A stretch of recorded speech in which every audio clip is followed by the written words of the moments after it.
Yes. Now, actually, we have a graph that shows, my producer, if you can just put it on the screen, we have a graph that actually shows some of these active ingredients, the carcinogenics and the mutagenics, something like that.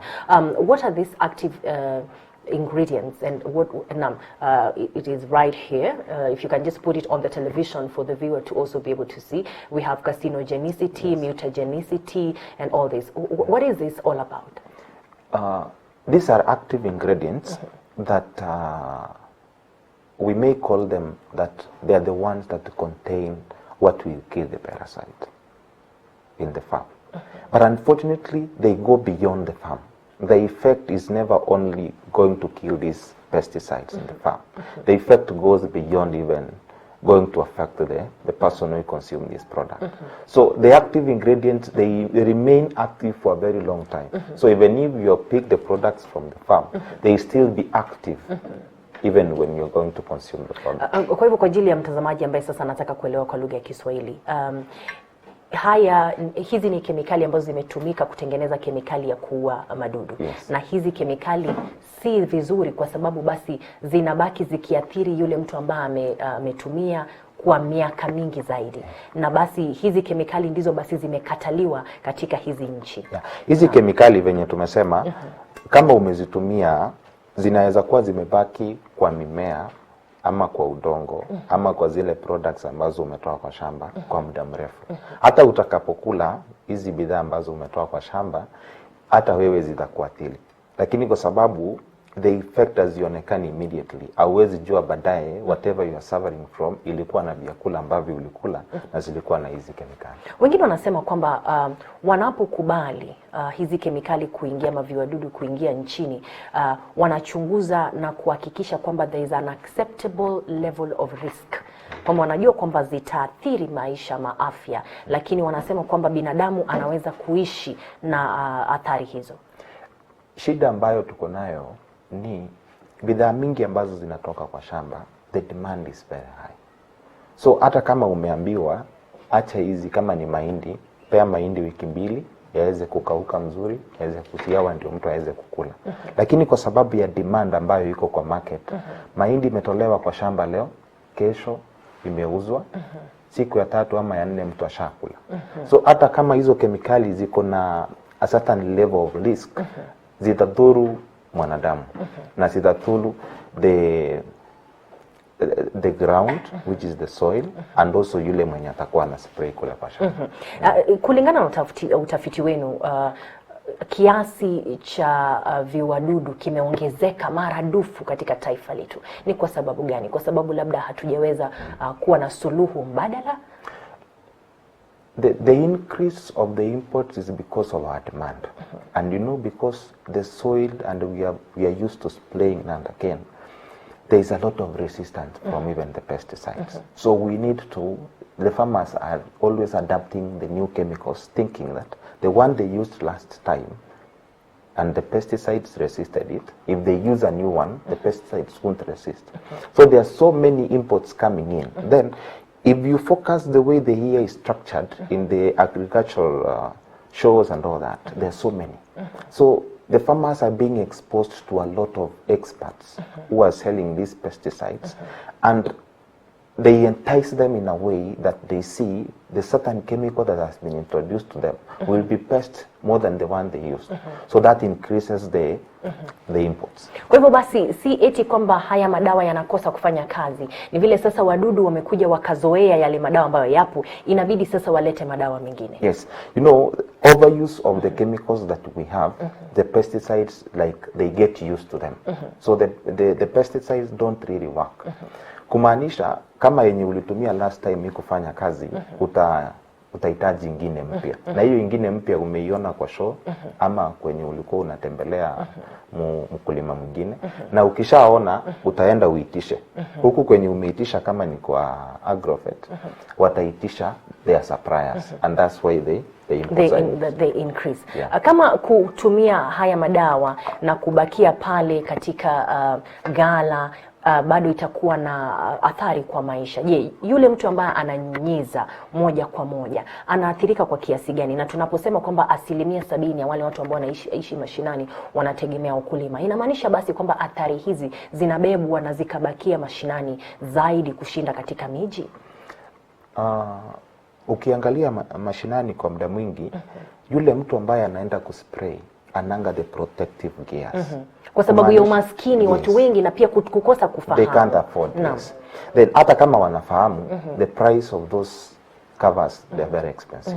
So mkulima mwenye ako kule chini anajiuliza, I'm going to spend 4,000 to buy the protective gears. Instead, the 4,000 I could have used to buy more pesticide. Exactly. So the farmer will look at it that, let me buy a pesticide and I'll go and spray. Unfortunately, the effect is not only at the grassroots. In towns and in our major cities, 65% of what we consume comes from the grassroots. So you can't say that the effect of these chemicals is only felt at the grassroots. Everything that we have, even as Marikiti here in Nairobi, inatoka mashinani. So the effect is like inaletwa hapa. Mingi kwanza ni hapa kwa sababu we are the ones who depend on what they produce at the grassroots. Yeah, compared even to them. Na je, kuna ujumbe ama kuna information, data anywhere that gives us exactly how much pollution goes into the soil, how much pollution goes into the water? Kwa sababu wakati ambapo umenyunyiza madawa ya kuua wadudu katika mimea, inamaanisha mvua inapokuja basi inaosha ile dawa ikabakia kwenye udongo ama ikaelekea kwenye maji. Katika taifa letu kuna mahali ambapo ujumbe huu umekusanywa na ukajulikana kwamba viwango kama hivi vinafikia ardhi, vinafikia maji, na kwamba watu wanafaa kufanya vipi ili wasije wakaathirika? Unfortunately, we don't have any database to show what effect these pesticides have had to the soil. The only database we have is saying the soil that is found somewhere is capable of growing this kind of crops. We have never had people going to measure the effect of these pesticides to the soil and how the farmers need to adapt new other ways beside using the chemicals, and also making sure that they know that this effect, even if they used the chemicals 3 or 4 years ago, the effect is still there. So we don't have any data in place. Who is responsible for putting together this data? The Ministry of Agriculture is directly responsible to this, but they can't work alone. There is that corrective approach of having all the other, even the ICT team coming on board.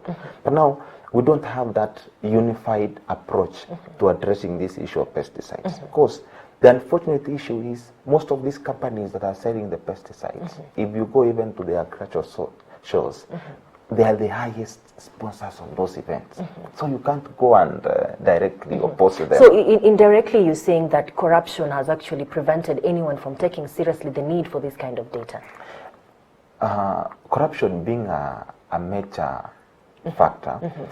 Another factor will be these companies that are importing these chemicals, they do fund a lot of activities that even the government is carrying out. So you can't pinch your sponsor. You cannot pinch your sponsor. You don't want to make angry the person who is feeding you. And what are the direct effects on the consumer and on the user of these pesticides and fungicides?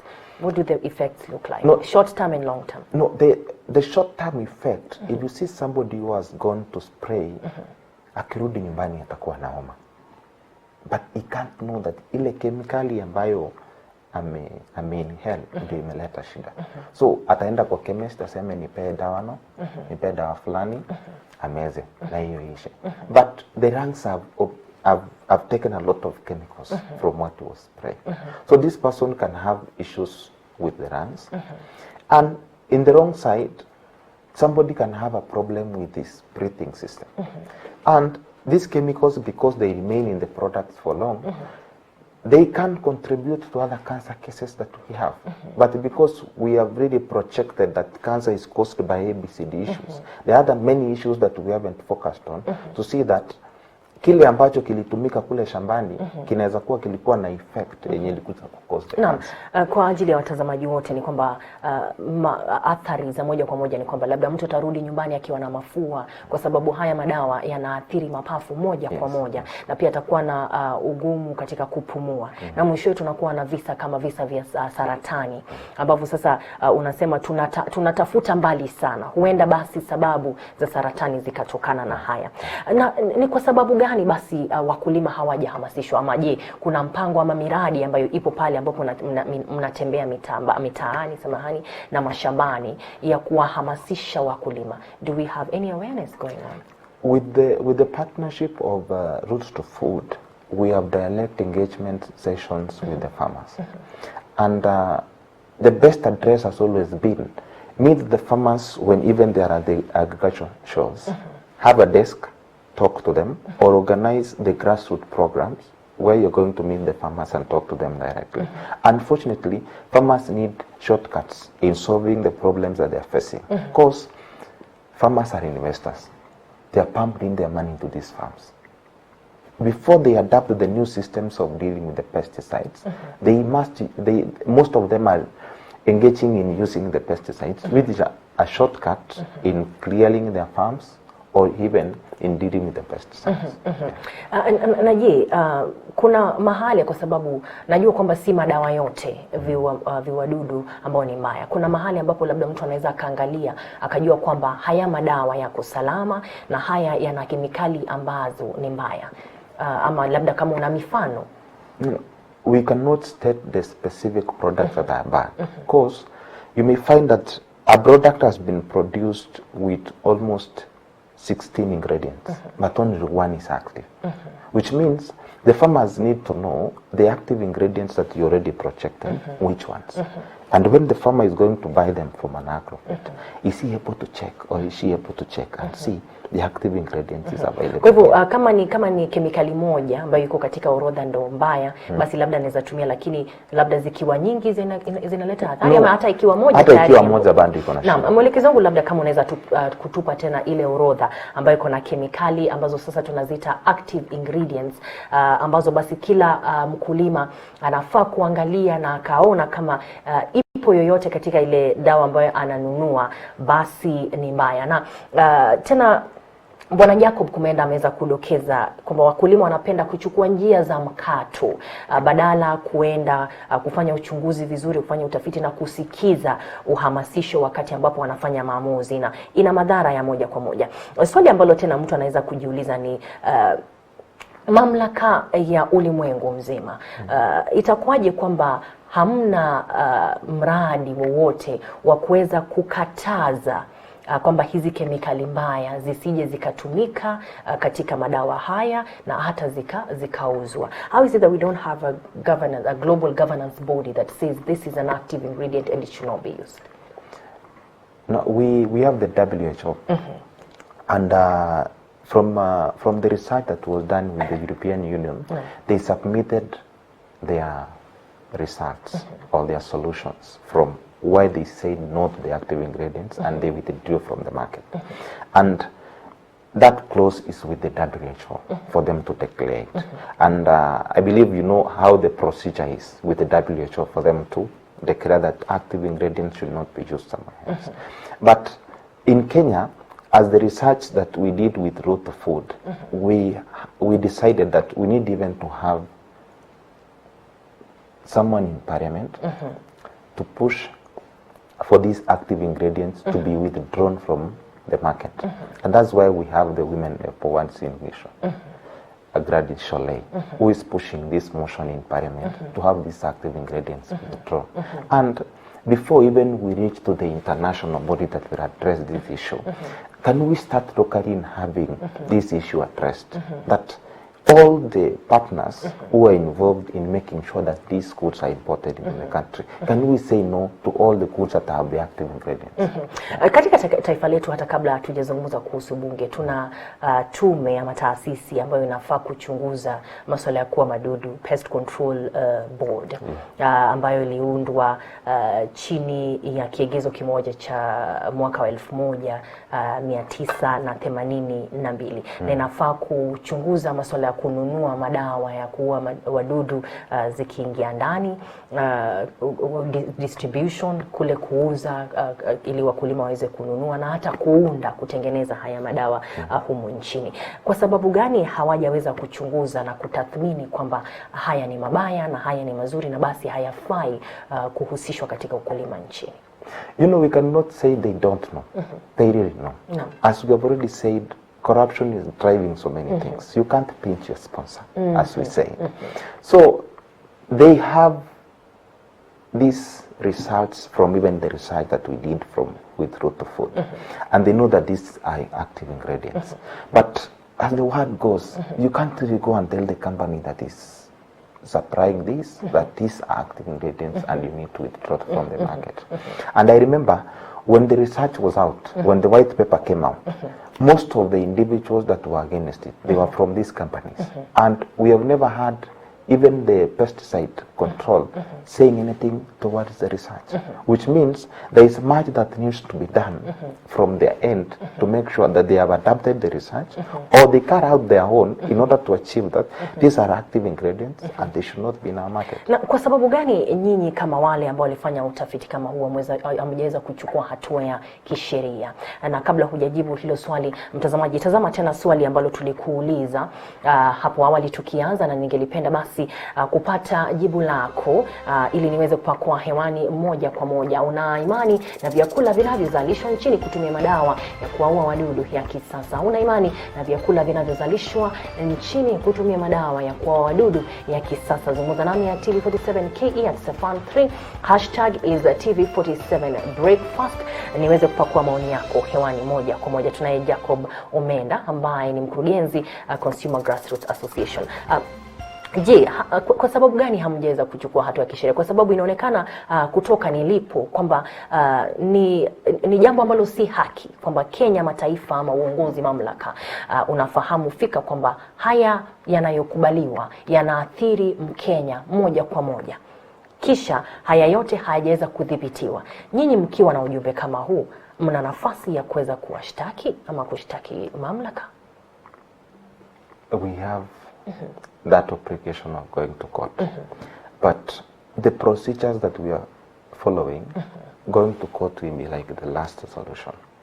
Presenting the motion that we have in Parliament and making sure that it has gone to the table of the House and they have discussed it. It's one thing we saw that it's very important to have them discuss. Can they understand? Meanwhile, people are still consuming these products. Mnapo zungumza na wabunge na kuweza kubuni sheria zinazofaa, watu wengi wanaendelea kutumia haya madawa. Na ndio maana nimesema the procedure is finally will be in court and we don't want to hurry the process. But what are we doing currently? That's why I'm saying there is a lot of awareness to make sure that these farmers have adapted the options of not using the pesticides. And that's why we have encouraged them to use the organic way of producing. And that's why if you see the products that have been produced with the pesticides, they're much cheaper. But the organic ones are very expensive. When you talk about organic, what do you mean? This is now another alternative of having your crop grow without using pesticides and fungicides? Organic is more of the crop won't grow with the pesticides. And it's more of using the natural processes or the natural options. For example? For example, if you want to deal with pesticides that are in the soil, like aphids, for instance. Yes, and you have sprayed some grass on top of the soil. In one way or another, the pesticide that is in the soil won't really get the sun and the warmth that it needs for it to be there. Kwa hivyo kama kwa mfano unakuza nyanya, na tunajua kwamba nyanya mara nyingi sana hulwa na wadudu. Unaweza kutandaza nyasi ili basi wale wadudu wasije wakapata jua na watakufia pale. Na kuna njia nyingine? Na kuna njia ni mingi kwa sababu ile mimea ambayo unakuza inafuata hipo wapi.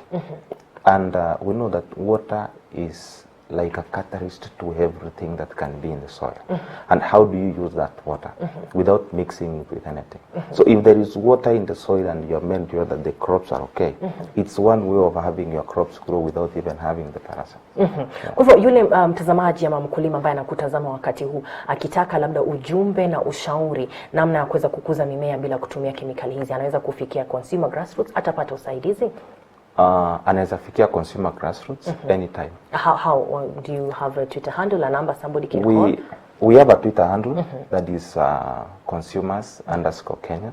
We have a number that is an hotline number that is on for 24 hours. That's 0705 60 9000. 9000.